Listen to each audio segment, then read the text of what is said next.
adorando em espírito e em verdade. Aleluia.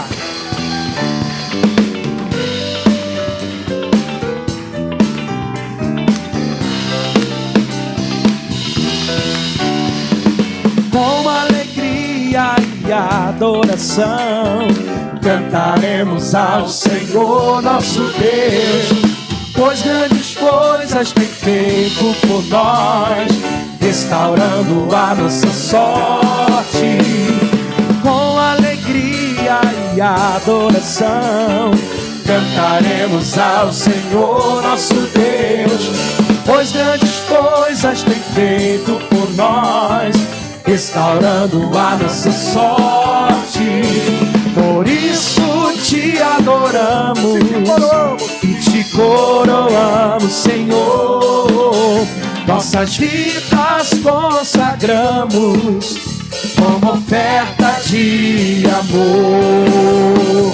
Por isso te adoramos e te coroamos, Senhor.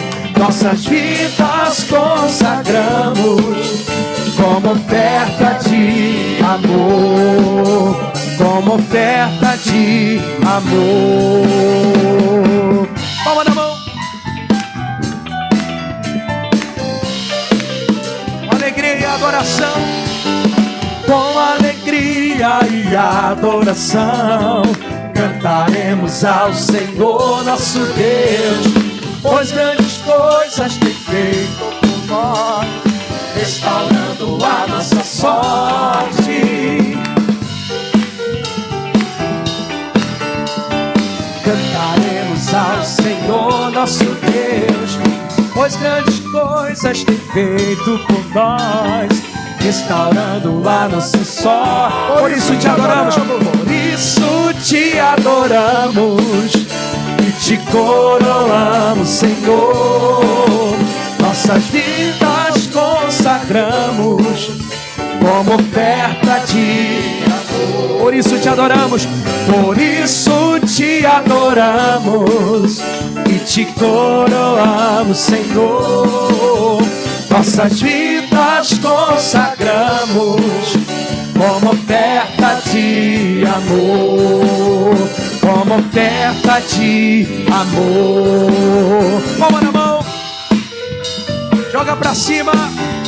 Vamos louvar o nosso Deus com alegria.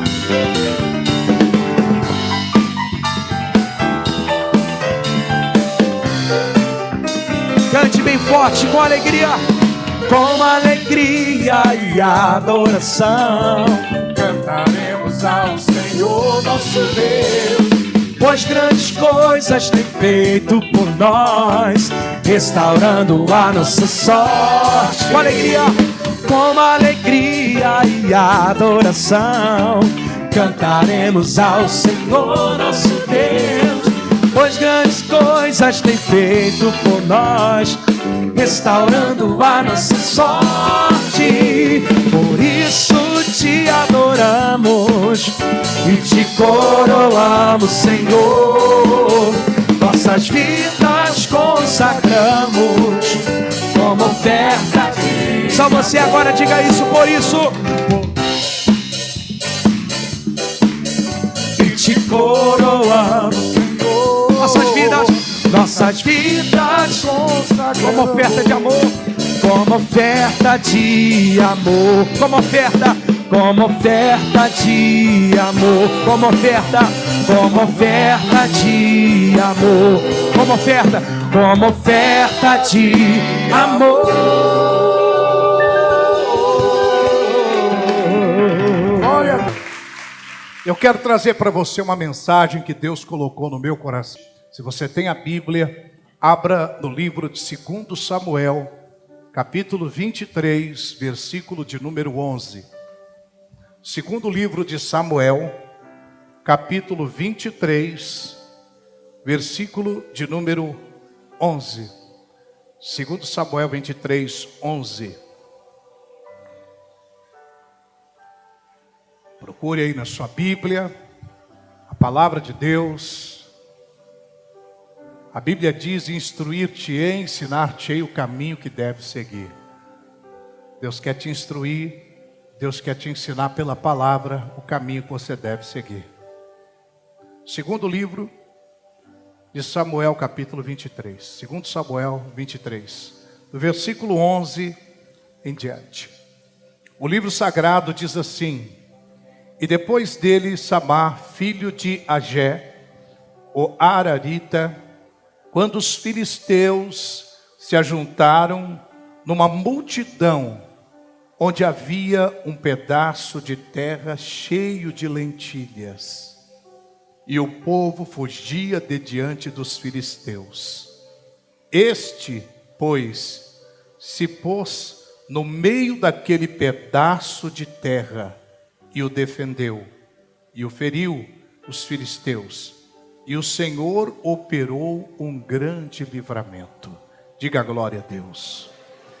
Este homem chamado Samar, ele era um dos guerreiros de Davi, um dos valentes de Davi. Davi tinha vários valentes, homens, linha de frente, que a Bíblia chega até a dizer que um homem valia por 10 deles, e o melhor e o maior deles valia por 1000. Eram homens valentes, que outrora foram homens derrotados, fracassados, falidos, envergonhados pelos problemas, mas que se tornaram guerreiros de Deus, como o Samar também se tornou um desses homens valentes. E esse texto diz que uma certa feita, os filisteus vieram para tomar um terreno de lentilhas. O Samar se coloca no meio daquele terreno e luta arduamente, sozinho contra os filisteus, e vence.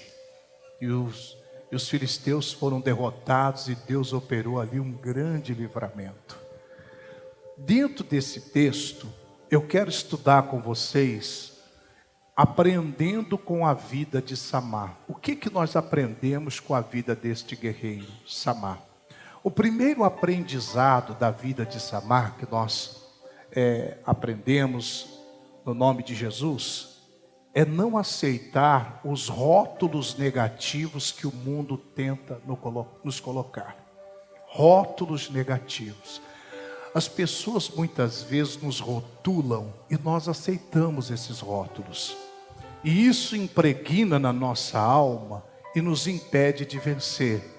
E nos impede de conquistar os nossos objetivos, os nossos ideais. Samar, em hebraico, significa desolação. Talvez o pai dele ou os pais tiveram uma desilusão, passaram por algum tipo de problema e colocaram o nome nele de desolação. Ele tinha tudo para ser um fracasso, mas ele não aceitou esse rótulo. Se tornou um homem que fez história. Sozinho derrotou os filisteus e Deus, através dele, operou um grande livramento. Às vezes as pessoas tentam te rotular como um fracassado, como um derrotado, como um qualquer. E o que faz a diferença é como nós vamos nos posicionar diante desses rótulos negativos. Nós temos que nos posicionar como a Bíblia diz: eu sou o que Deus diz que eu sou, eu tenho o que Deus diz que eu tenho. Se você aceita esse rótulo negativo que as pessoas tentam colocar em você, e muitas vezes vem dentro da nossa casa esses rótulos negativos: você não vai ser nada na vida, você não vai conseguir nada, você não vai ter sucesso, o seu sonho é muito grande. Porque tem muitas pessoas que dizem que o seu sonho é muito grande, porque você veio de família humilde, porque você veio de um lugar onde os outros membros da sua família não conseguiram nada, mas não significa que você não vá conseguir. Não aceite os rótulos negativos que o mundo tenta colocar em você.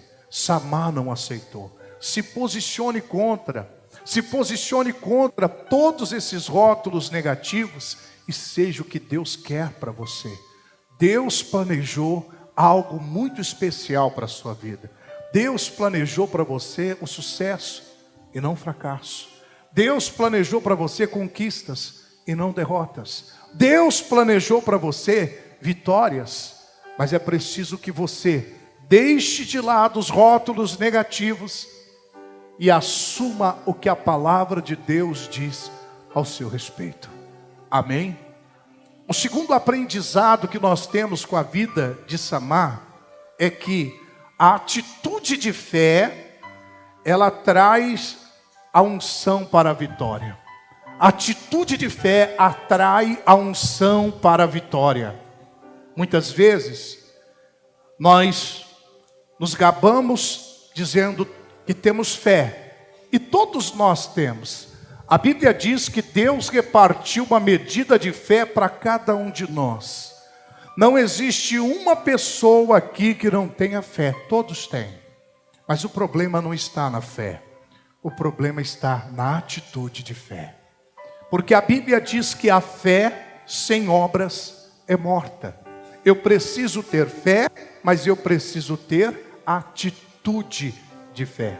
A Bíblia diz que quando Moisés se deparou com o Mar Vermelho, ele começou a clamar a Deus, e Deus deu uma bronca nele. Moisés, por que clamas a mim?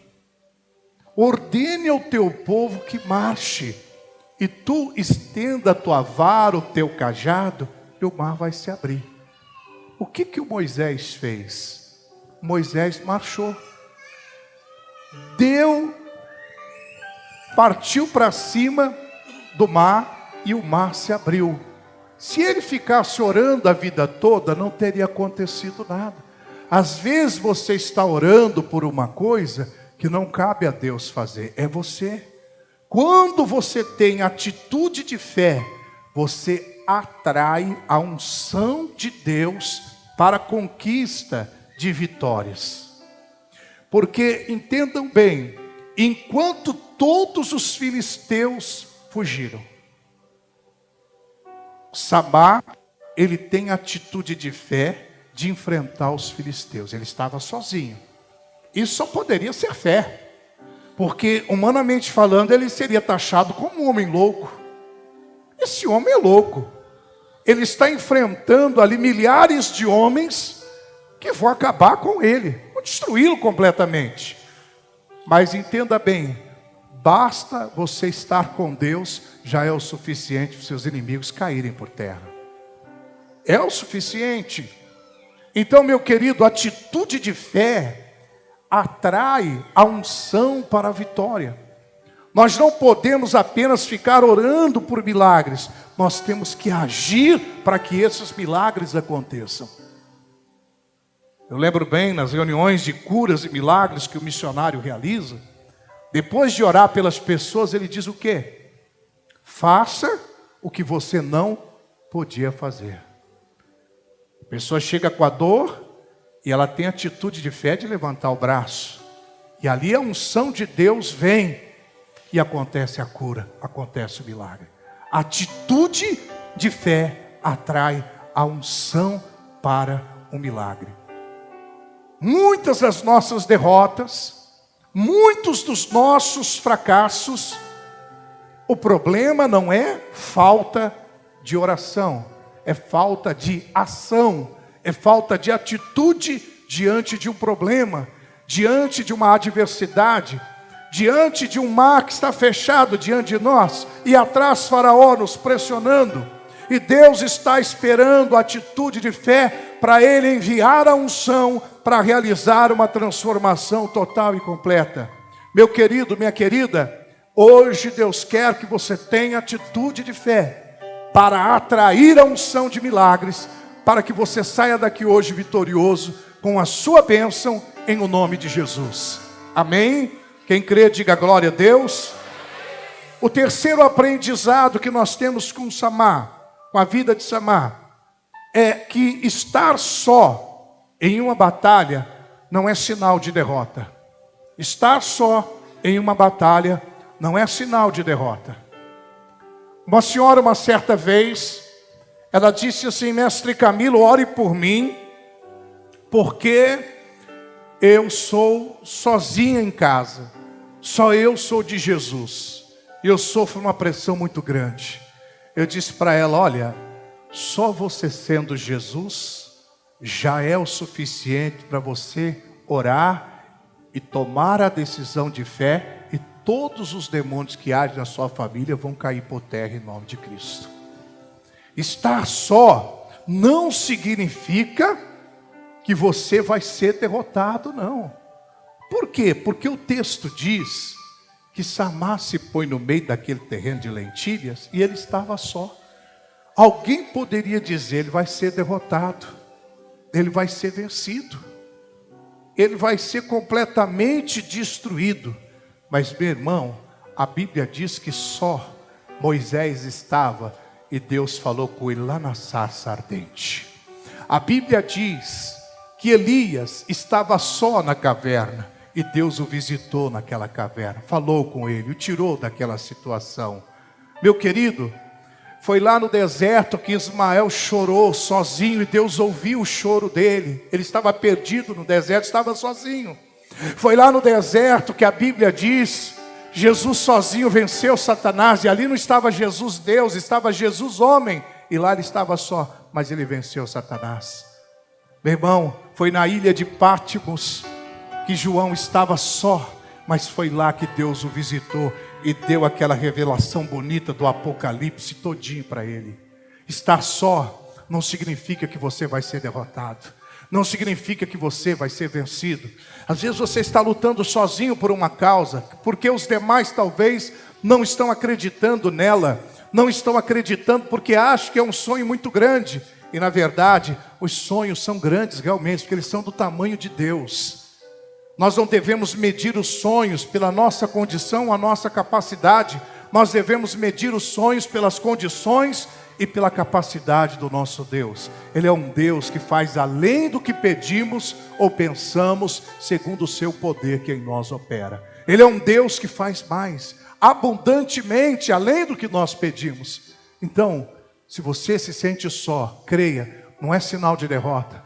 Deus vai lhe dar a vitória em o nome do Senhor Jesus. Amém? Quantos creem nisso? Diga glória a Deus. Diga: eu creio. Amém? O quarto aprendizado com a vida de Samar, esse guerreiro de Deus, é: não fique na beirada. Não fique na beirada. Na beirada? Olha o que diz o versículo 12. Este, pois, se pôs no meio daquele pedaço de terra. Veja que ele se colocou no meio daquele pedaço de terra. Existem pessoas que vivem pelos cantos da igreja, pelos cantos da vida, não participam de nada. E quando a pessoa está na beirada, é mais fácil ela fugir, irmãos, como o povo de Israel fugiu. Agora o Samar se colocou no meio. Ou Deus é comigo, ou eu morro aqui nessa batalha. Ele estava decidido. Nós temos que ter uma fé definida. Nós não podemos ficar cocheando entre dois pensamentos. Ou é ou não é, irmãos? Tem gente... Aonde que você encontra os maiores murmuradores? As pessoas que mais reclamam? Na beirada. A pessoa está sempre nos cantos da vida. Você pode prestar atenção. Está sempre pelos cantos, murmurando, reclamando, colocando defeito em todo mundo. É porque ele está pelos cantos da vida. Nós temos que fazer igual o Samar, nos colocar no meio, ou seja, no centro da vontade de Deus. Uma certa feita, Jesus, quando curou um homem que tinha uma das mãos mirradas, ele disse para aquele homem, antes de curá-lo: vem para o meio. Ou seja, sai da beirada, sai da beira, sai dos cantos da vida, vem para o meio. Significa envolva-se. Envolva-se. Deus quer envolvimento, comprometimento. Mas as pessoas querem ficar pelos cantos da vida e acabam se tornando pessoas insuportáveis com isso.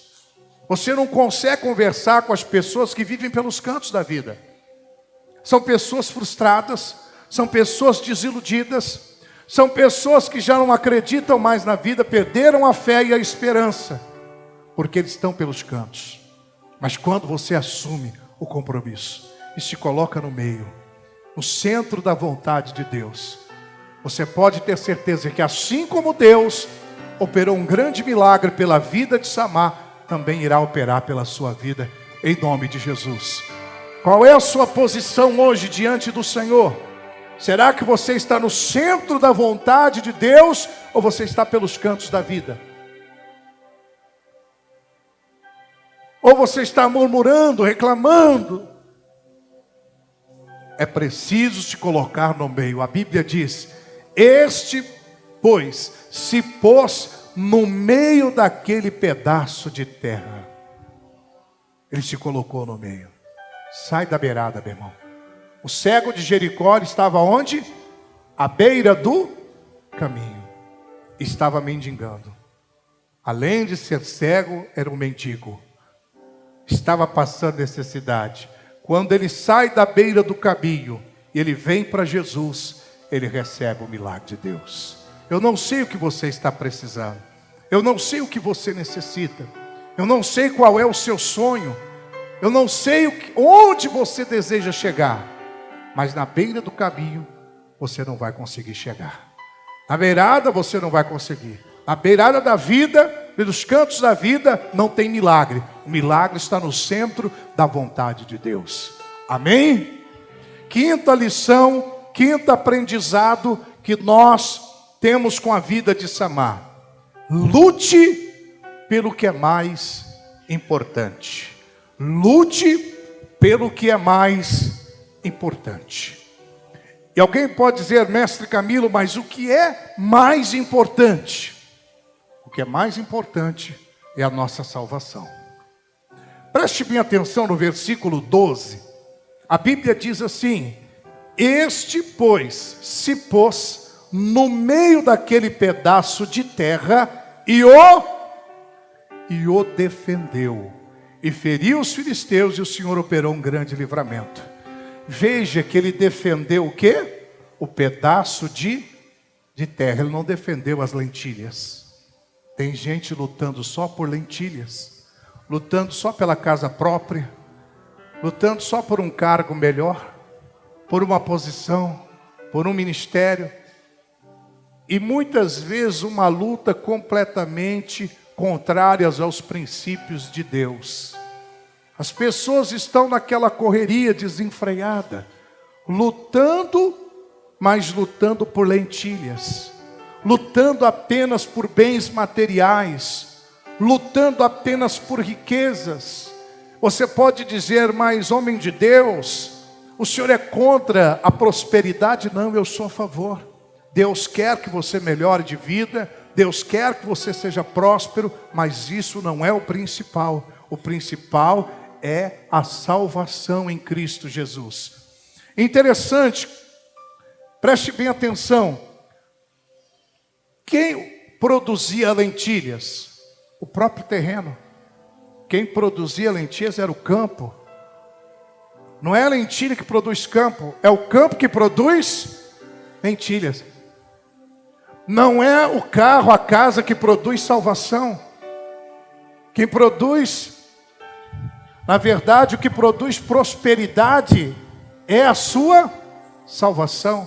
É a sua salvação que produz prosperidade. Porque a palavra salvação está incluído também a nossa prosperidade.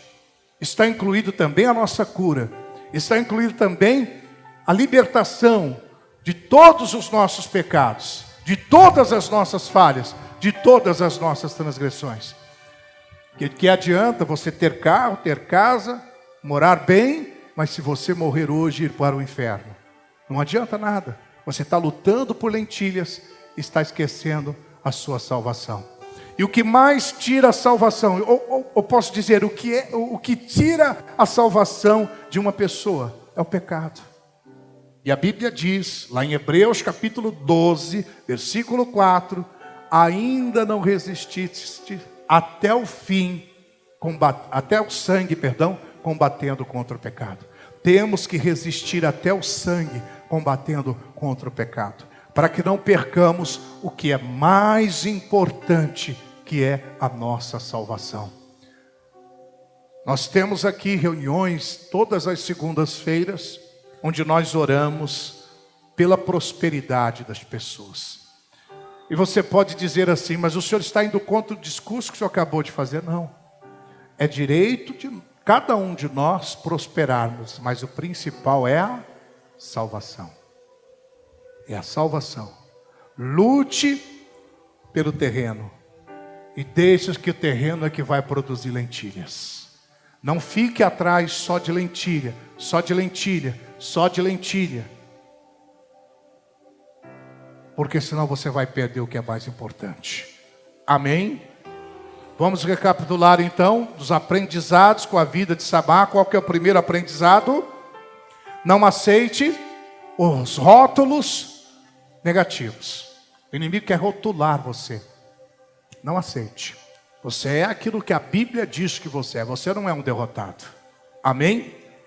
Segundo aprendizado, a atitude de fé atrai a unção para a vitória. Eu preciso ter a atitude de fé. A fé é importante, mas se eu não tiver atitude, não resolve nada. Moisés marchou e o mar se abriu. Marche, vá em frente. O teu mar vai se abrir também. Amém? Terceiro aprendizado, estar só em uma batalha não é sinal que você será derrotado. Estar só em uma batalha não é sinal que você será derrotado. Nós vimos que Deus falou com Moisés sozinho lá na sarça ardente. Elias na caverna. A Bíblia também fala que sozinho Ismael clamou no deserto e Deus ouviu o clamor dele. Sozinho ele estava. A Bíblia fala que Jesus venceu sozinho Satanás quando foi tentado lá no deserto. A Bíblia diz que João recebeu as revelações do Apocalipse na ilha de Patmos, onde ele se encontrava só. Meu irmão, Deus é com você. Amém? Terceiro aprendizado, quarto, perdão. Não fique na beirada, não fique nos cantos da vida. Vem para o meio, se envolva com as coisas de Deus. Porque os murmuradores só ficam pelos cantos murmurando. Agora aqueles que querem algo com Deus, eles se envolvem com o Senhor. Quinto e último aprendizado. Lute pelo que é mais importante. E o que é mais importante? Salvação em Cristo Jesus. Coloque a mão sobre o seu coração. Curve a sua cabeça. Feche os olhos.